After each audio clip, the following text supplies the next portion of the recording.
In this video, we'll briefly discuss how to further improve your Wi-Fi performance by increasing the router's transmit power.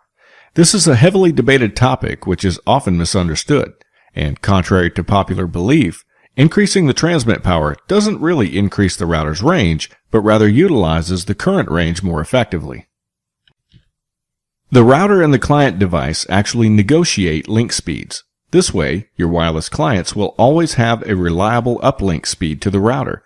If this negotiation process did not take place, your connection to the router would be unstable. And as a result of this negotiation process, your client's download speed is limited to that of the router's ability to transmit. So, essentially, if you increase your router's transmit power, your client will negotiate a faster downlink or receive speed, leaving the uplink or transmit speed unchanged. Basically, the link between the two devices becomes somewhat asymmetrical or uneven, whereby the downlink is greater than the uplink, which is fine for most people. In order to increase the router's transmit power, log into your router and navigate to the Advanced tab. The default power setting in Tomato is displayed in milliwatts. This is a relative number and somewhat difficult to gauge, which is the main reason there is so much controversy around this particular option. The thing that you need to remember is this. We're not dealing with a 100,000 watt radio station broadcaster.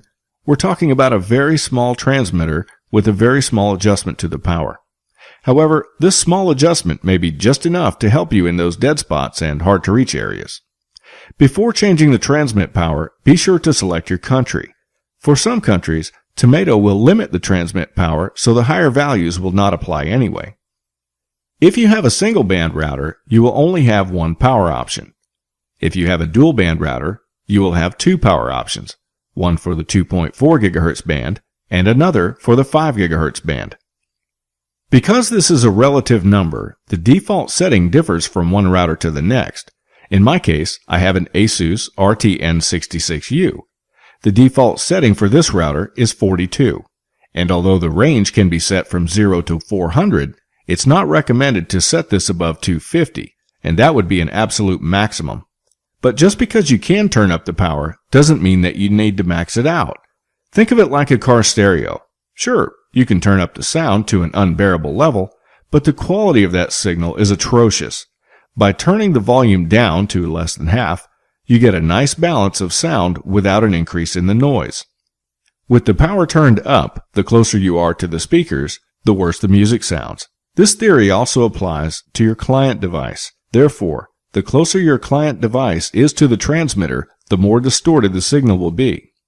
So, it's not really necessary to turn it up more than you need to, and in some cases, doing so may actually decrease performance.